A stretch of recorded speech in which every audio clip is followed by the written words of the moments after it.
Welcome to discover hidden gems, unique wedding traditions to make your day unforgettable. In this edition, we'll explore classic wedding moments like the first dance, parent dances, alongside unique touches like the anniversary dance and the interactive guest experiences that bring fun and connection. From photo booth antics to dance-offs and memorable send-offs, these hidden gems add personality and make your celebration truly stand out. Whether you're planning your big day or just love weddings, join us and we will uncover the traditions that create unforgettable memories. Hi, I'm Sal of After Hours Events New England. We'll explore unique wedding traditions and more in today's edition. Hi, I'm Sam from Atmosphere Productions. Listen now and discover hidden gems, unique wedding traditions to make your wedding day unforgettable. These are Wedding Insider secrets for a stress-free, fun, and memorable day. Our podcast helps engaged couples navigate wedding planning complexities while addressing family expectations. We'll guide you through the journey of creating the perfect wedding day without unnecessary stress. And by the end of this edition, you'll get concise tips on budgeting, wedding party management, ceremony, reception planning, and more. Perfect for anyone planning a wedding, all in 30 minutes or less. Trust us, you don't want to miss this. Welcome to Stress-Free Wedding Planning, the podcast that will transform your wedding planning journey from chaotic to enchanting. Sal and Sam bring over 80 years of combined wedding expertise and exclusive insider information to the table. If you're recently engaged, feeling the pressure of wedding planning, struggling with family expectations, but still dreaming of a joy-filled wedding, you've come to the right place. Get ready to unveil the best-kept wedding secrets, discover practical tips and strategies, and learn life-changing lessons for a stress-free wedding. Your unforgettable wedding day awaits. We're here to take you on a transformative journey of love, laughter, and memories. So don't miss out on the podcast that just might change your life. This is the Stress-Free Wedding Planning Podcast with Sal and Sam. Hi, I'm Sal of After Hours Events of New England, the experts in creating a stress-free, unforgettable wedding experience. We bring energy, professionalism, and passion to making every couple's big day truly special.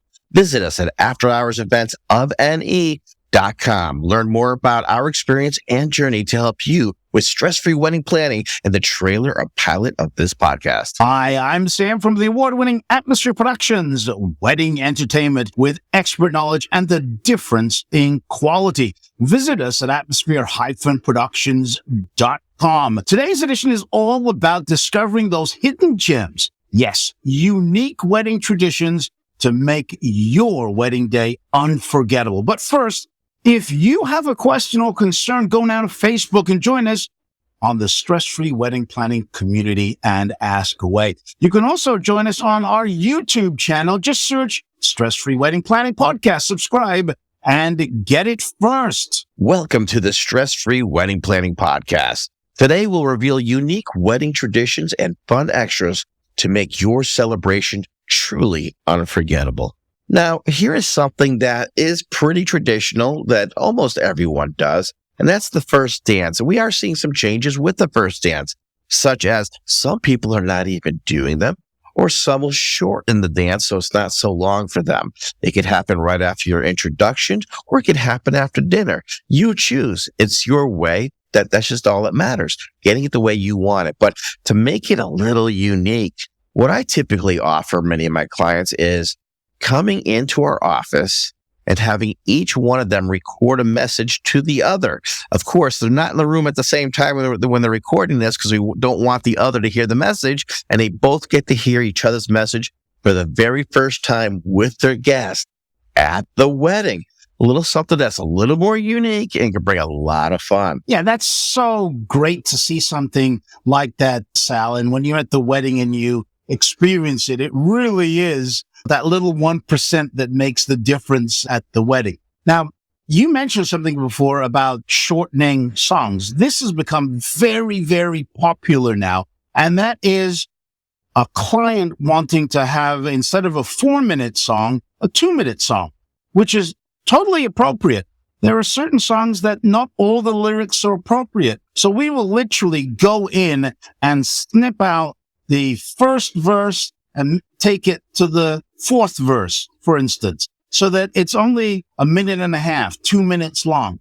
And also we have clients that don't want to just dance to a 4-minute song. They just want you to fade it out at 3 minutes. So there are different ways of doing this. And it's really, as Sal said, whatever the client wants to make it easier for them. So only one suggestion I have about this when you're cutting down a song, you don't want to cut it too short.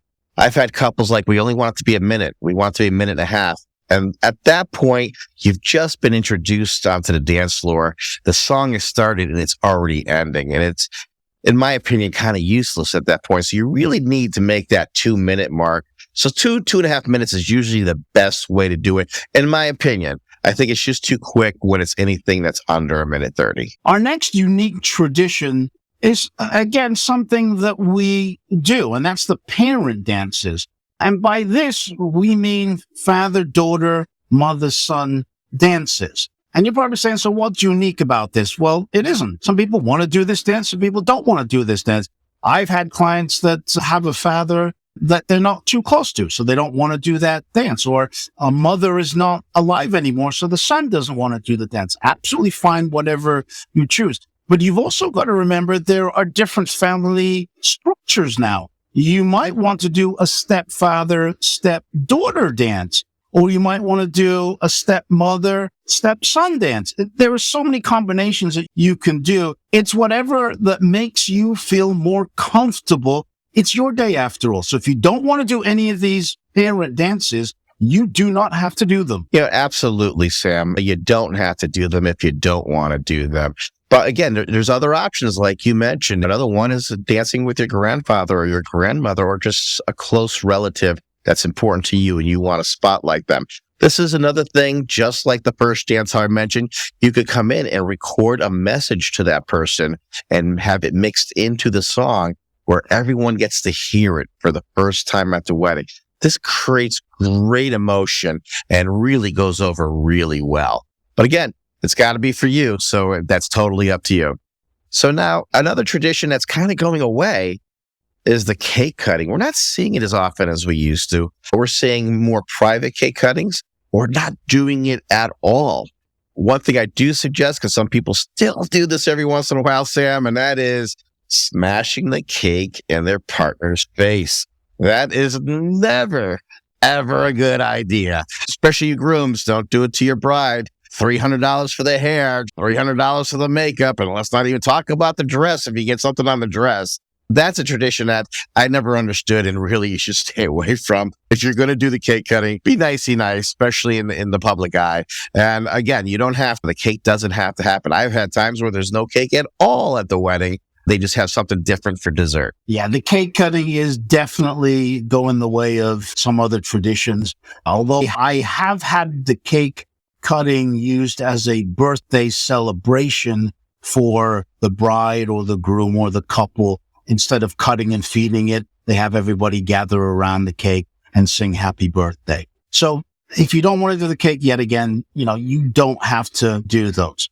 So the tradition that is a hidden gem that I've started doing in the last couple of years is what we call a photo dash. And this needs to be done at a specific time. I was at a facility recently that shall remain nameless, and they said that we can't do the photo dash right after the toastal speeches. It has to be done after we've prepared the first course and started serving it. So I was like, no, that's not going to work because your guests are going to be everywhere. No, we got to do it this way. And of course, after the toast, it took the facility 5 to 10 minutes to organize that first course. So we could have done it and everybody was just chit-chatting and standing around. The idea of doing the photo dash is to do that dash right after the toast. Why? Because we have everybody in their correct seats. Nobody's getting up to go to the bar or to the bathroom. You have everybody where you want them so you can take that picture. That's why we do the photo dash there. So the photo dash, just to explain, is where the couple will dash around the room at each table within 4 minutes or however long the song that you've chosen to go around and take a picture at each table. You work with your photographer. If the photographer doesn't have a assistant, we work together so we can organize those tables ahead. And the trick is the couple go around each table, have a picture taken. You do it in 4 minutes. The job is done, and the couple don't have to go around every table during the meal. That's the trick of doing it this way. There are some other variations to it that you can do, but the photo dash is a nice new hidden gem. I love the photo dash. Absolutely adore it. And you're right. There are multiple ways of doing it. And one of the other alternatives is actually having the couple on the dance floor seated and have the tables come to them. The only issue, and I want to bring this up because people don't realize this, is you create chaos. You're having all those tables move out there. And you have more moving parts, where if you're just having the couple go to each table, less moving parts, a lot more control, and you're keeping them at that table so they can be seated after. So it's just much more fun shots.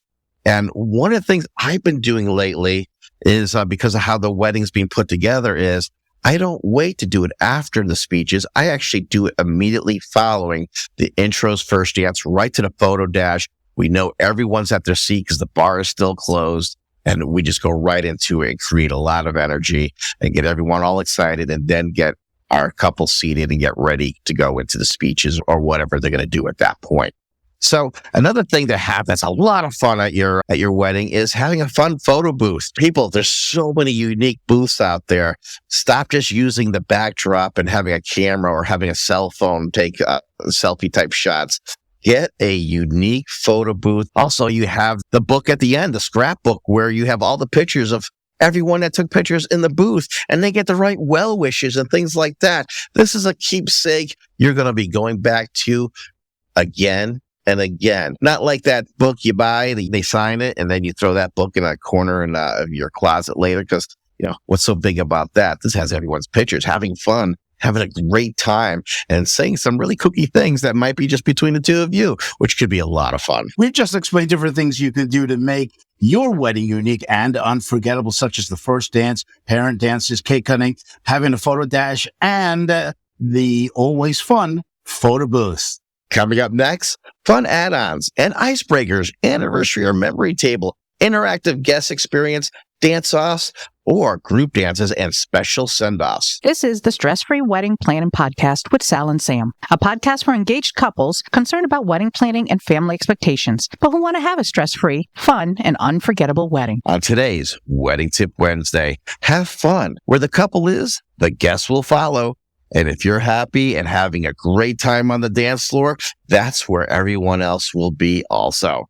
You are the mood. Absolutely right, Sal. The couple are the instigators of the party. That's what I like to call them. If you're out on the dance floor, your guests are going to be out on the dance floor. Trust me.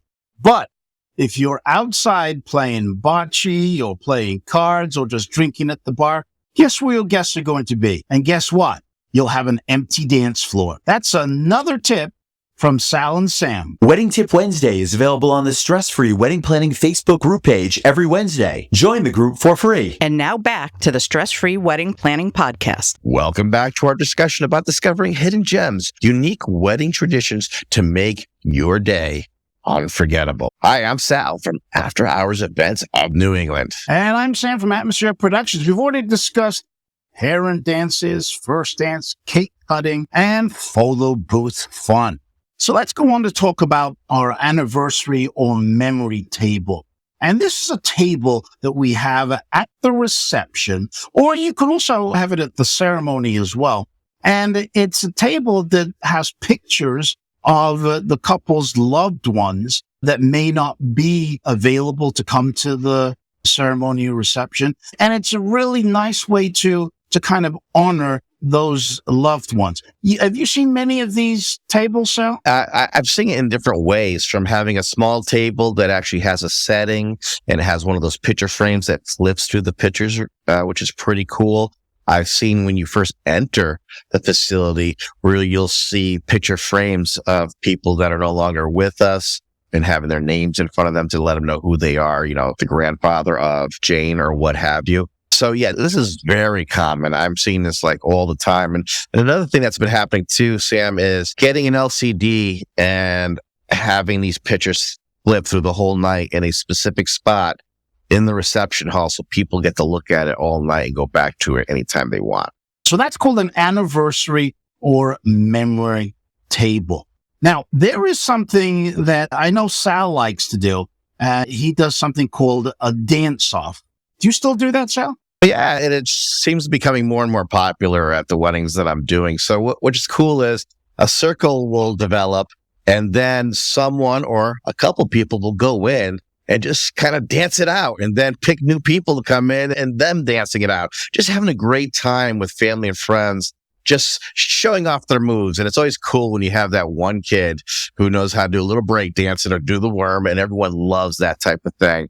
Another thing that you do as a group too is such as interactive dances like the Cupid Shuffle, the Cha-Cha Slide. But I am seeing that really kind of going away. People are not doing that on often, but the dance-off is becoming more and more popular. It's just a fun thing to watch and a fun thing to be a part of. Yeah, and sometimes this happens organically, where everybody starts to form a circle around the couple or some person that is dancing in the middle of the dance floor.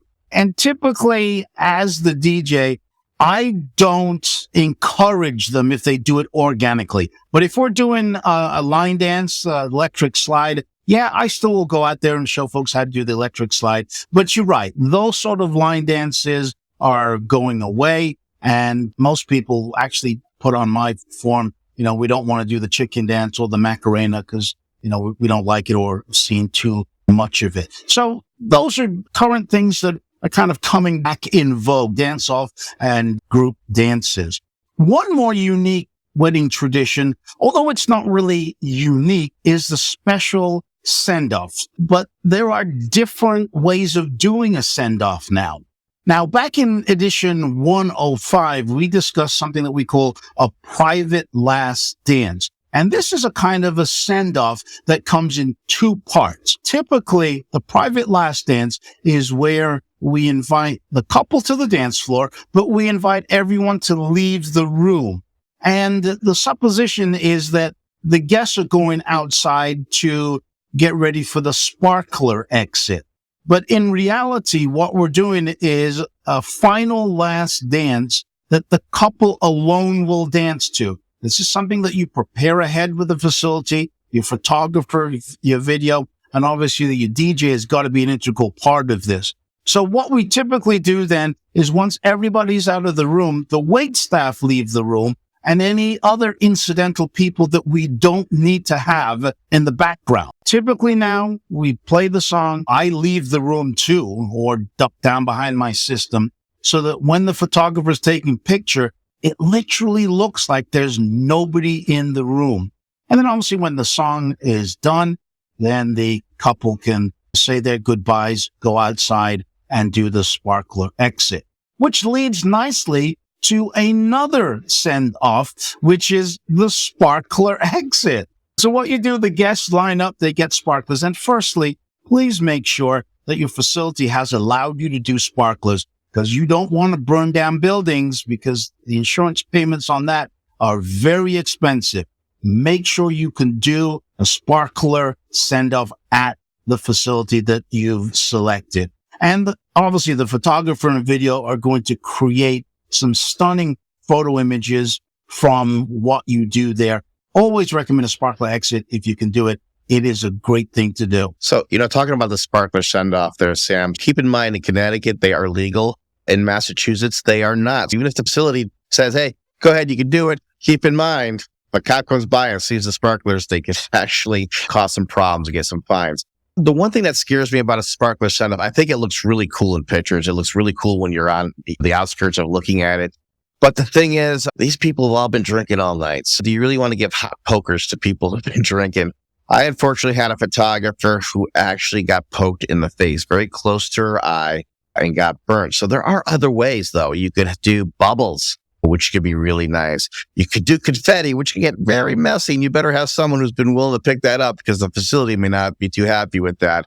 But there are other ways of doing it. Streamers, you name it, just something a little different. And those are some unique ideas to make your wedding stand out from everyone else's. Who wants a carbon copy of the last wedding you went to? Make yours unique, make yours fun, make yours memorable. Hopefully, with our hidden gems that we discussed today, you may want to include some of these in your wedding planning.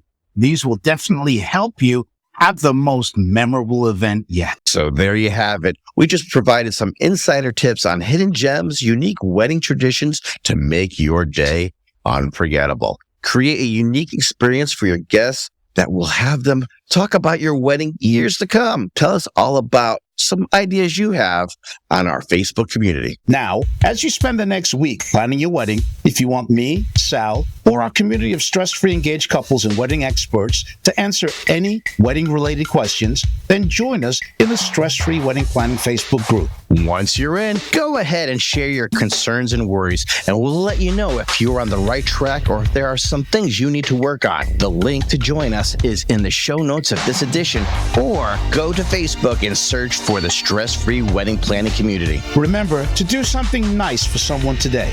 And if you can't, then do something nice for yourself. If you've enjoyed what you've just heard, leave a review and share it with a friend or someone who would benefit from this information. Until next time, it's TTFN. Ta-ta for now. Thank you for listening to this edition. A new edition is released every Wednesday. Subscribe and get it first. We'll catch you then. Ciao. The Stress-Free Wedding Planning Podcast is produced and copyrighted by Atmosphere Productions in association with After Hours Events of New England.